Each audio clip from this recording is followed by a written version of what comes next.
आत्मा प्रेम का स्वरूप है, प्रभु को पाने का एकमात्र साधन है। हम ध्यान, योग, साधना, पूजा पाठ आदि सब कुछ इसीलिए करते हैं ताकि हमारे अंतर में उस प्रभु के लिए प्रेम जगे।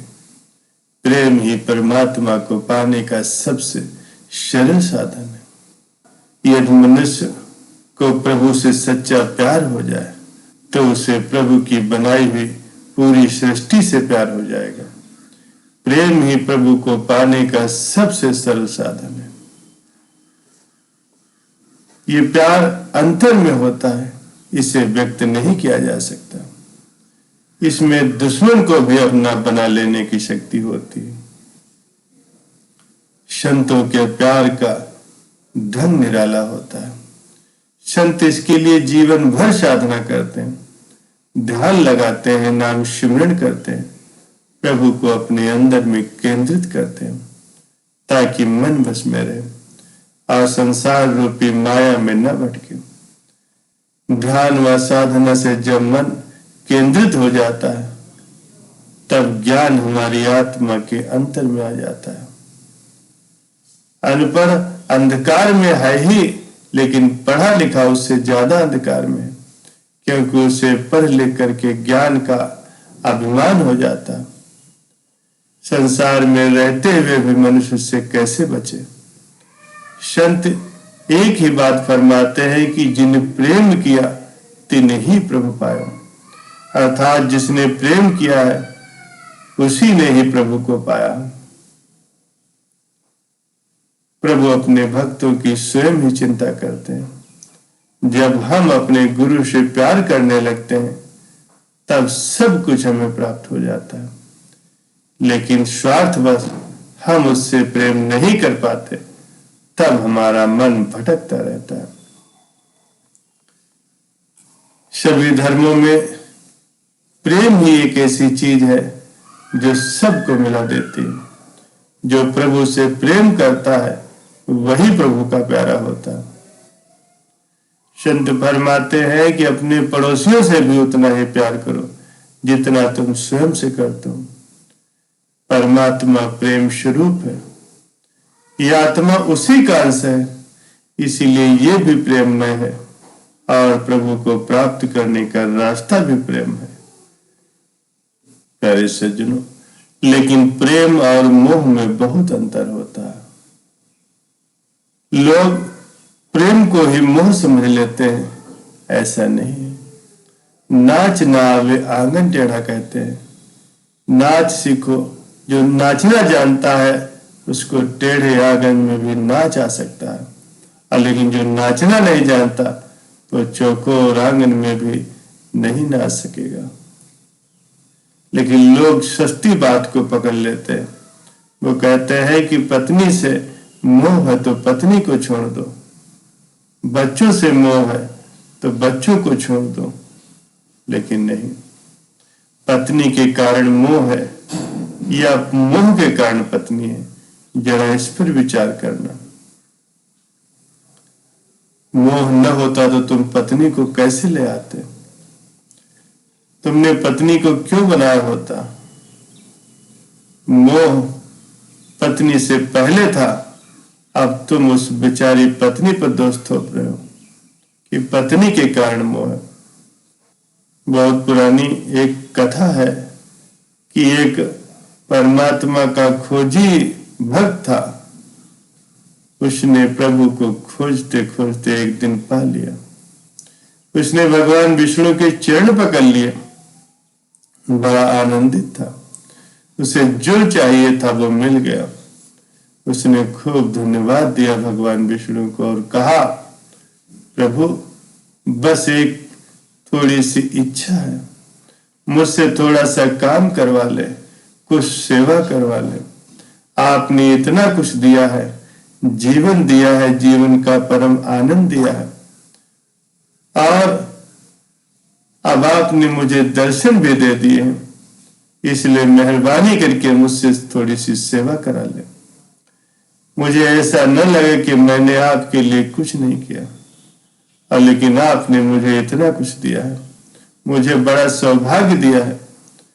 मैं जानता हूं कि आपको किसी भी चीज की जरूरत नहीं है, किसी बात की कोई कमी नहीं है, लेकिन मेरा मन रह जाएगा प्रभु कि मैंने प्रभु के लिए कुछ किया। विष्णु ने कहा, कर सकोगे, करना बहुत कठिन होगा। मगर भक्त जिद पर अड़ गया। उसने कहा, ठीक है प्रभु, मैं जरूर करूंगा। तो प्रभु ने कहा, ठीक है, मुझे प्यास लगी है, थोड़ा सा जल ले आओ। क्षीर सागर में तैरते हैं विष्णु, वहां पर भला कैसी प्यास। पर इस भक्त के लिए उन्होंने कहा, ठीक है, मुझे प्यास लगी है तो एक प्याली भर करके पानी ले आओ। वो भक्त भागा। तुम कहोगे क्षीर सागर में, नहीं, वो चाहता तो वहीं से भर लेता, लेकिन जो पास है वो भला किसी को दिखाई पड़ा है। पास तो कभी किसी को दिखाई ही नहीं पड़ता।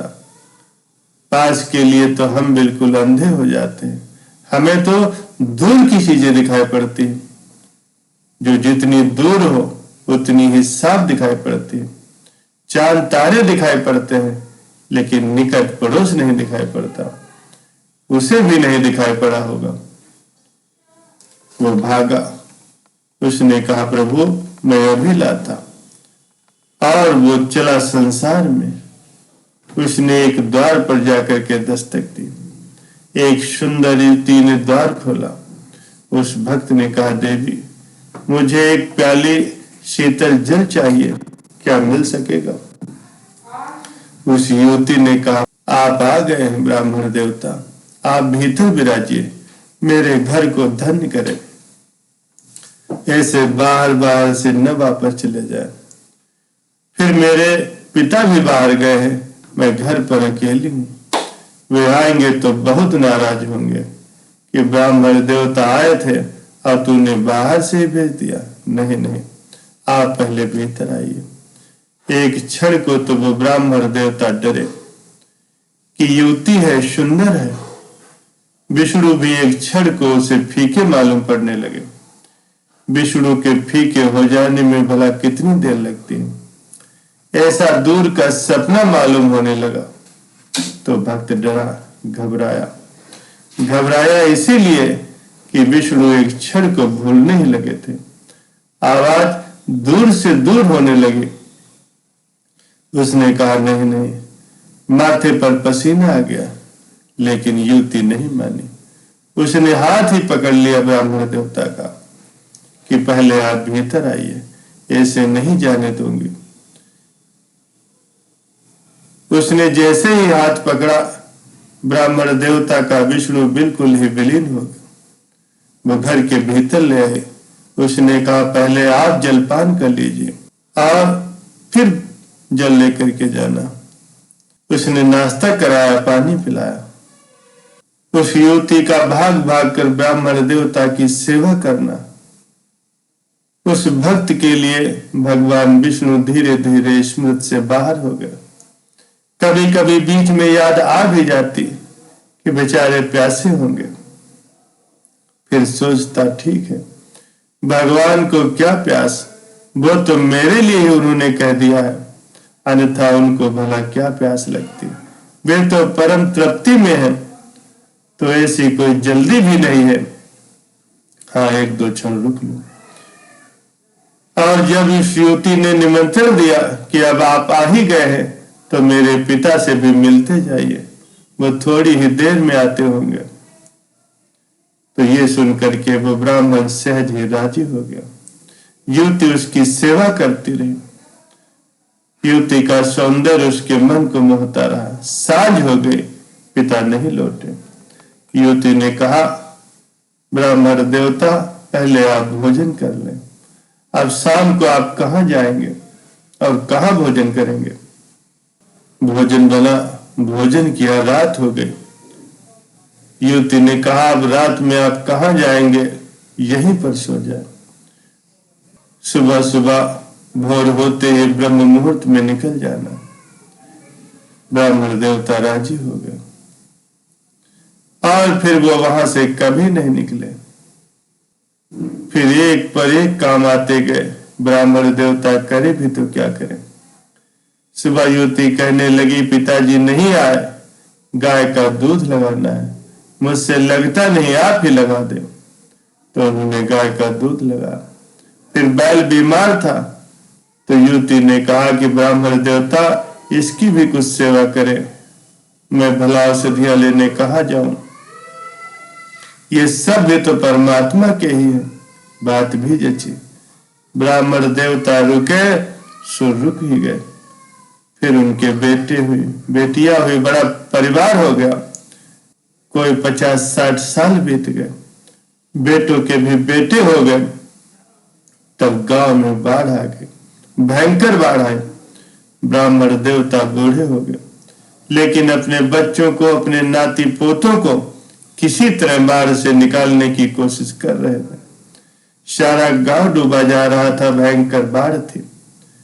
ऐसी बाढ़ ऐसा कभी ने न देखा न सुना। जैसे बाढ़ से ही सब कुछ बहा जा रहा था।